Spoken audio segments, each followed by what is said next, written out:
Ndodhemi në bypassin e Shkodrës, ku barierat mbrojtëse në disa pika të saj janë dëmtuar, duke u kthyer në një rrezik real për drejtuesit e automjeteve, siç mund ta shihni. Një pjesë e barierave janë përkulur ose edhe mungojnë plotësisht. Pavarësisht qarkullimit të lartë në këtë zonë, ende nuk ka një ndërhyrje konkrete për riparimin e barierave mbrojtëse në bypassin e Shkodrës.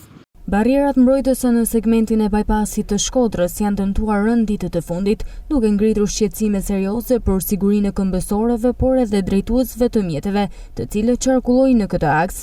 Dëmtimet janë vërendur në disa pika gjatë bypassit, ku disa janë përkulur apo zhvendosur nga vendi, si pasojë e përplasjes nga aksidentet, apo edhe nga mungesa mirëmbajtjes së rregullt. Në disa pika barierat janë hequr krejtësisht duke lënë të ekspozuar skajet e rrugës dhe rritur rrezikun për aksidente.